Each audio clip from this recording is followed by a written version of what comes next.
Well, students, Assalamu alaikum warahmatullahi wabarakatuh. I am Wasim Ahmad Kaur, teacher of MAT High Secondary School, Sopur. I teach SST for higher classes. This lesson is for 10th class history. As we know, before a lockdown, we had completed certain topics of this chapter. Third, the rise of global world. हमने जो इसमें कुछ topics discussed किए थे, that was the concept of globalisation, silk route link the world, food travel change during the 19th century, role of technology, industrial revolution, and pest cattle plague, endangered labor migration from India. ये जो हमने topic discuss किए हैं इससे पहले, hope so आप लोगों ने कॉपी मेंटेन की होगी, लेक्चर कॉपी, तो दिस टाइम आपको ये प्रॉब्लम नहीं होगी अंडरस्टैंड करने में। ठीक है, आज को जो हमारा जो टॉपिक है वो है Indian entrepreneur abroad. Entrepreneur simply means Indian businessman जो थे वो अब्रॉड में सेटल हुए थे। ठीक, उस टाइम उन लोगों ने, जब फॉर एग्जांपल अगर इंडियन जो बिजनेसमैन थे कोई बिजनेस स्टैंड करना चाहते थे वहाँ पे, तो वो लोग क्या करते थे, वो लोग बारो करते थे। कोई प्रोडक्ट है या कोई क्रॉप जो होगा वो क्रॉप बैंक या मार्केट से उन बारो करते थे। ठीक है, उनका वहाँ पे जो बैंक्स थे, वहाँ पे जो ये मार्केट था उनको हेल्प करता था उस प्रोडक्टों को डील करने में। ठीक है, फिर अगर हाँ यहाँ से दूसरी बात यह है कि अगर हम इंडिया की बात करें तो इंडिया में क्या हो रहा था, जो as we know that India was that country, 80% was related with the agriculture. तो उस टाइम ये इंडियन बैंकर्स काम कर रहे थे, जो उन पीजेंट्स को उस टाइम हेल्प कर रहे थे। कौन? इंडिया में इंडियन बैंकर्स उनको हेल्प कर रहे थे, किस में? फॉर एग्रीकल्चर में। जो ये इंडियन बैंकर्स है ये चाहते थे कि हम एक्सपोर्ट करें एग्रीकल्चर प्रोडक्ट्स, हम एक्सपोर्ट करें कहाँ कहाँ पे? Central as well as South Asia. ये central as well as South East Asia कौन है? सेंट्रल अगर हम बात करते हैं आज, सऊदी अरब है, या अगर हम कतर है, ओमान है, यमन है, these are called the central Asian countries. और अगर हम साउथ ईस्ट एशिया कंट्रीज़ की बात करते हैं, वो है सिंगापुर है, या थाईलैंड है, म्यांमार है, या अगर हम बात करते हैं सिंगापुर है और इंडोनेशिया है। और उन कंट्री ये जो इंडियन बैंकर्स है ये क्या चाहते थे, ये लोन कहाँ से लाते थे? दे वर लोन फ्रॉम यूरोपियन बैंकर्स। जो यूरोपियन बैंकर से बोरो करते थे लोन, उन लोन का जो ये लोन्स थे, लोन्स कौन कौन थे?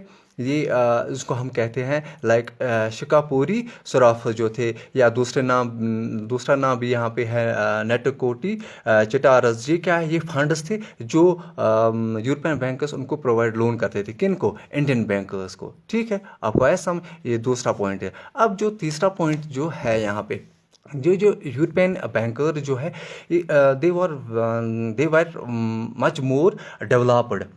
अगर फॉर एग्जांपल कोई ये इंडियन एंटरप्रेनर जो किसी वर्ल्ड में किसी कोने में बिजनेस कर रहा था, लेकिन ये जो इंडियन बैंकर्स, जो ये यूरोपियन बैंकर्स, उनको हेल्प करता था, हर एक मोड पे हेल्प करता था फॉर द, चाहे वो फाइनेंस के हिसाब से, चाहे वो एग्रीकल्चर के हिसाब से, हर पर्सपेक्टिव से ये उनको हेल्प कर रहा था। और ये जो यूरोपियन बैंकर जो है, यूरोपियन बैंकर से चाहते थे कि हमारी जो करेंसी है वो वर्ल्ड में राइज हो जाए, उसकी डिमांड ज़्यादा हो जाए। तो इससे क्या होगा, इससे क्या हो गया, जो इंडियन एंटरप्रेन्योर्स है, ये जो उनकी जो बिजनेस प्रॉस्पेक्टिव है, बिजनेस प्रॉस्पेक्टिव जो थे, ये डेवलप होने लगे, आहिस्ता आहिस्ता ये डेवलप होने लगे। और जिसकी वजह से उन लोगों ने क्या क्या क्या किया, उन लोगों ने ये ऑल ओवर वर्ल्ड में अपना बिजनेस टैकल करने लगे हैं अच्छी तरह से। अब रही बात जो फोर्थ पॉइंट है, Indian traders and money lenders also followed coloniser into Africa. इसका मतलब है कि ये जो इंडियन ट्रेडर्स थे, कहाँ पे? अफ्रीका में या मनी लैंडर्स या डीलर्स थे, वो फॉलो कर रहे थे ब्रिटेन के जो रूल्स थे अफ्रीका में, वो फॉलो कर रहे, ताकि उनको कोई प्रॉब्लम नहीं होगी किस में, बिजनेस करने में, जो उस टाइम इंडियन ट्रेडर्स थे कहाँ पे, अफ्रीका में। और रही फिर बात ये रही फिर बात फिफ्थ पॉइंट में। यहाँ पे क्या कह रहे हैं, हैदराबादीज और Sindhi traders however ventured beyond European colonies. और अगर हम बात करते हैं कि जो ब्रिटेन थे, ब्रिटेन हम कहते हैं कि इससे पहले बिफोर 1947 हम इंडिया को कहते हैं ब्रिटिश इंडिया को, हम उसको ब्रिटिश इंडिया कहते थे। तो उस टाइम जो हैदराबादी जो ट्रेडर्स थे या सिंधी ट्रेडर्स थे, वो किन के साथ काम करते थे, वो यूरोपियन जो यूरोपियन ट्रेडर्स थे उस टाइम उनके साथ काम करते थे। तो जिसकी वजह से जो हैदराबादी ट्रेडर्स थे या सिंधी ट्रेडर्स, उनको मतलब उनको क्या मिलता था, उनको एक हेल्प मिलता था किन से, यूरोपियन ट्रेडर्स से, ठीक है। तो from 1860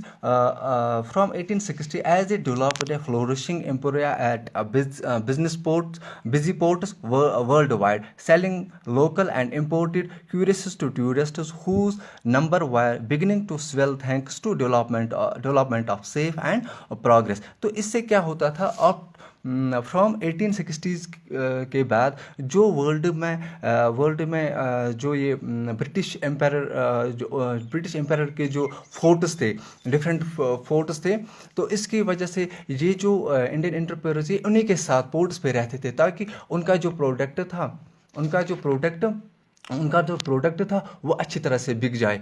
तो इसकी वजह से क्या हो जाए, जो इंडियन एंटरप्रेन्योर्स थे उनका जो प्रोडक्ट था वो एक्सपोर्ट होने लगे। इसकी वजह से वो बिजनेस एक्सटेंड करने लगे, वो बिजनेस एक्सटेंड करने लगे, कहाँ पे, ऑल ओवर द वर्ल्ड में। तो इससे क्या हो, इससे एक डेवलपमेंट हो गई, इससे सेफ डेवलपमेंट हो गई और उनके प्रोग्रेस हो गया, किनको, इंडियन एंटरप्रेन्योर्स को, ठीक है। तो आज का टॉपिक इतना ही है। इंशाल्लाह आप ऐसा करो, अगर किसी को ये पॉइंट्स मेंशन करना है, मैंने यहाँ पे किए हैं। अगर आपको किसी स्टूडेंट को अगर लग रहा है कि किसी जगह पे कन्फ्यूजन है, तो वो मुझे रिप्लाई कर सकते हैं, किस पे, वो है मेरा व्हाट्सएप नंबर है 8899 ये मेरा व्हाट्सएप नंबर है। अगर किसी को कन्फ्यूजन है तो वो मुझे रिप्लाई करें, ठीक है। तो अच्छी तरह से ये कॉपी मेंटेन करो, ताकि इंशाल्लाह जब ये कंसेप्ट क्लियर हो जाएगा आपको, अगर आप कॉपी मेंटेन करोगे, ठीक है।